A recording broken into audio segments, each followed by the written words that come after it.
There's a theory here that Celine entered some sort of time paradox that teleported her back to the site of the crash. In that case, Celine may actually be the astronaut who inadvertently sent a car careening off the bridge. You can either view it as a literal sci-fi lens or strictly metaphorical one that takes place in her head. Either way, it'll ruin your day.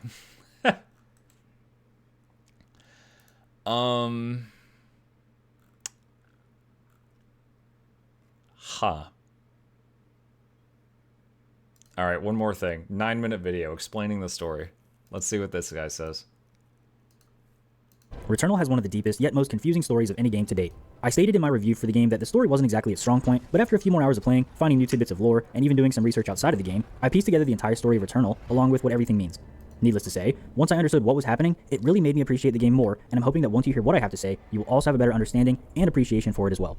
And without any further delay, let's get into it. Okay, so right off the bat, I'm just going to tell you, the entire game of Returnal takes place in Celine's head, and everything that she experiences is a comparison to how she is dealing with grief after going through a traumatic experience.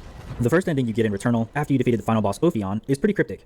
Celine wanders lower into the depths of an abyss, and she sees a car. Not being able to open it or see inside, she walks past it and discovers this giant Rick and Morty face monster that she's seen before moments after she's died.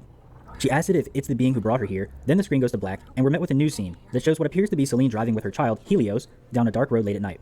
For those of you who may not have been paying attention, during the scene where you play as the child, if you actually go back up to its room, the door will slam in your face and you'll see the name Helios posted on the child's bedroom door, therefore confirming that the child's name is in fact Helios. Celine changes the radio station, and this momentary distraction turns into chaos when she looks up and sees an Again, hold on a sec. Because I feel like this is important. Hold on, I'm trying to find the right frame. Okay. Right there. Celine, through the story, has... What is it called? Heterochromia? Her eyes are different colors. So I think that further reinforces that this isn't Celine. and this momentary distraction turns into chaos when she looks up and sees an astronaut in the middle of the road. She veers to avoid him and runs the vehicle off the side of the bridge. While underwater, Celine catches a glimpse of that creepy Rick and Morty monster from earlier and quickly turns around and reaches for her child in an attempt to get them out. However, for whatever reason, whether she was pulled or swam away to save herself, she is unsuccessful in saving her child, and shortly after, the credits roll. Now after this, Celine returns to Atropos like she's been doing, and if the player decides to go to the house, he will discover that the basement that has been blocked off previously can now be entered. Celine goes down there. No. The house was locked for me. So this guy doesn't realize it, but he did something else that fulfilled another condition. Because when I returned to the planet and I went back to the house, the front door is locked.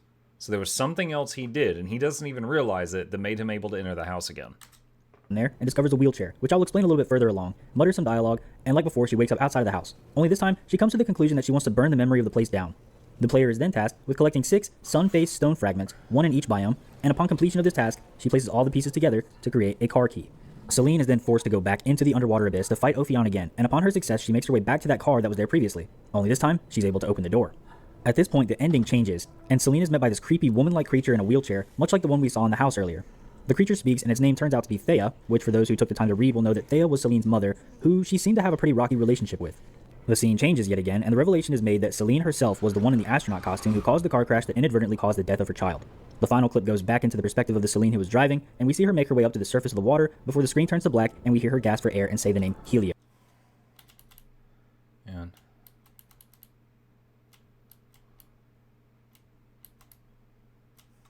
And say the name Helios before the game officially ends. I was wondering for a second there if that was Celine or the child swimming upward, but... Helios! I think because of the gasp, it had to be the older one. So that's a lot of information to process without any real finite answers. So let's get into what everything means. Like I said earlier, this game relies heavily Look, did you visit the house on both trips through the game or the first? I went into the house like 3 or 4 times. In the first biome and the fourth biome. on symbolism and reading between the lines. The first thing I need to mention is that Celine's character is actually Greek American, which is made clear in the game and some of the lore. Right there. Did you see that? Reading between the lines. The first thing I need to mention is that Celine's character is actually Greek American. In the car crash, the driver had 2 brown eyes. Now, she's got a brown and a blue eye. And so far, no one's talked about that. Which is made clear in the game and some of the lore. And literally everything in Returnal has some form of Greek name or meaning. Looking into some Greek mythology, I found some interesting comparisons that shed a whole new light on the game, so here we go. To start, in Greek mythology, Celine was the goddess of the moon. Likewise, and in the mythology, her brother was Helios, the god of the sun. Celine's mother in mythology was Thea, just like she was in the game, and her father was actually Hyperion, who, for those that don't remember, was the boss Celine fought, who was playing the organ like my boy Davy Jones from Okay, so not in the game. That's not her dad, but in mythology. Pirates of the Caribbean. Then we have the 5 bosses of the game, who all have names from mythology as well. There's the first boss, Frike, I believe that's how you pronounce it, who is the spirit of horror. Then we have Ixion, who was basically just a really bad dude that tried to sleep with Zeus's wife, which didn't work out all that well for him. He's actually considered by many to be the father of the half-horse, half-human hybrids that we know as centaurs. Then we have Nemesis, who is the goddess of retribution and revenge. I already mentioned Hyperion, and lastly there's Ophion, who's the final boss, the titan god of the earth, and whose name translates to serpent, which is pretty much a direct representation of the sea monster with tentacles that we got in the game. Oh, and we can't forget about the planet itself, Atropos, who in Greek mythology was the goddess of fate and destiny, or one of the 3 fates depending upon where you look it up. So with all of this information drilled into your heads, here's what officially happened. Celine at some point had a child named Helios. On that dreadful day when the car went off the side of the bridge, Helios died and Celine survived. The astronaut that caused it can be interpreted in a few different ways. Maybe it was a way to let the player know that it was Celine's fault that Helios died. On the ship you actually see that there is a rejection letter from what seemed to be an astronaut program of sorts, so maybe it was supposed to represent a failed dream and the reason that Celine seemed so out of it that night. She was feeling immense guilt, as any parent would, and judging by the pill bottles on the table in the house, she was either taking antidepressants or possibly painkillers as a means to numb the pain. There are also a couple audio logs that sound as if Celine was in some kind of therapy. All of this probably caused her to reminisce on many things in life, including the relationship she had with her mother, which from everything I've read and heard, seemed very strained, maybe even abusive. I like that I'm not the only person that unloaded all my ammo when I was out of range of the guy. All of this trauma in Celine's life is packed into her brain, and she creates the story of her as the space explorer who we play as in her head. She actually confirms this theory if you take a look at the xenoglyph tablet at the beginning of the underwater biome. It reads, "White shadow, ignorant of inevitable. This time I act without thought and reach for the lost child. My negligence is the reason I am here. Shifting black shadows are my guilt in the shape of an astronaut that became the cosmic afterbirth." So when Celine... So we did read that. It's just very cryptic, and I didn't really get it. Crash lands on Atropos, this is a direct reflection of the car crash where her child died. This is where her sorrow begins and why she can never escape it. You can even see the child's toy, Octo, in certain instances when you come back to the ship. The reason she cannot escape the planet is because Atropos and everything that takes place there represents the pain she's feeling and how her sorrow is something that she cannot escape. Even the clocks in the house and a certain moment of dialogue all reflect the time 8:36, which is the exact time of the accident. The argument can even be made that each of the biomes that the player explores and each of the bosses that Celine fights are direct representations of a stage of grief that she's overcoming, but that's more of my own personal theory. Nemesis, who is the third and, in my experience, the most difficult boss in the game, was interesting, because after you beat it there's this weird scene where it seems like Celine was rescued from the planet only to get sent back years later. I feel that this moment was once again showing us the player how even though Celine found peace at a certain point in her life, the pain of losing her child is always there, and it will never truly be gone unless she confronts it head on. Hyperion was another interesting boss who Celine confronts, and I actually have a theory that this represents her father. There are multiple scenes where we see Celine playing the piano, and even when she begins the fight she asked it if it taught her the song that's being played. There's also another xenoglyph underneath this boss fight that reads as follows: "This endless song, bleeding out into space, the inescapable ascent from the abyss of self and the planet, where I found Hyperion waiting upon the spire, bound to an organ. I never spoke to him afterwards, or heard his music again." This makes me want to believe that perhaps her father was the one playing an organ at her child's funeral, or maybe even her mother's funeral, and it seems like it was the last time they spoke, indicating that Celine truly felt alone and abandoned, which is a direct reflection of her time spent on Atropos all alone. So there you have it. Celine was in a terrible car accident that killed her child. This, and other terrible circumstances in her life, caused her to create this world in her head that represents the tragedy and never-ending cycle of pain that she's experiencing. It took her traveling to the center of the world to discover what the source of this pain was and confront it head-on. It was here that she gained her freedom to finally end the cycle and break the surface.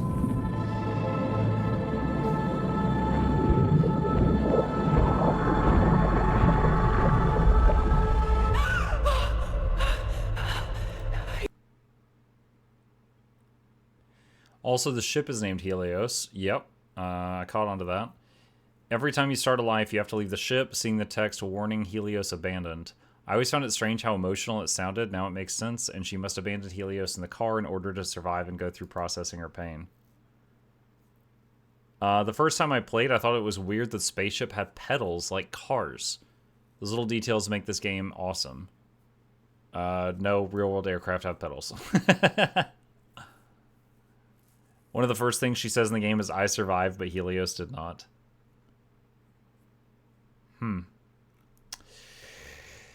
Well, it's also possible she doesn't have heterochromia, only the version of her in her head does. Does she have it in the pictures in her house? The picture of her in the astronaut program, she definitely had it, but the ones in the house, I'm not sure. Okay. Interesting. So let's talk about it, and then I'm going to put this one down. So Returnal. This was a game that I looked at a long time ago, and I was like, yeah, that looks like it could be fun. But I just never got around to it. There was just so many good games coming out, I never got around to it. And then Season in our community sponsored me to try it for a night. I played it for a night and I loved it. Like it was fantastic, and I was like, I want to keep going. So we have played it on more evenings since that time. And honestly, like, I liked it. And then at the end of Act 1, when I jokingly was like, oh man, imagine if she escapes the planet, goes home, dies of old age, and respawns back here, and then that happened, I was like, oh my god, like that was amazing. And then this, when the Steam achievement popped up and said you finished Act 1, I was like, what? Like, I thought the game was over. That was like the peak moment in this game for me. And then Act 2 was pretty good. They were laying down breadcrumbs. They were like throwing mysteries out there. What's going on? There's all this like really cool stuff going on, and it's like I can't wait to see how they explain this. And then they explained it in the worst way possible. And when I say they explained it, I mean they didn't explain it. Like it was kind of like watching Game of Thrones. And there was all this breadcrumbs that they laid out, and it's like, man, I can't wait to see how they pull this together, and then they just never do. So this was a cool game, but for me, it was kind of like Secrets of the Obscure or Iceberg Saga. Like, the first half, I freaking loved it. The second half, just it went off a cliff, like her driving her kid into the lake. It was not enjoyable for me. And then finding out that to do Act 3, you had to do all of that like, you had to go revisit all the past biomes and search every nook and cranny for these little, like, sun discs.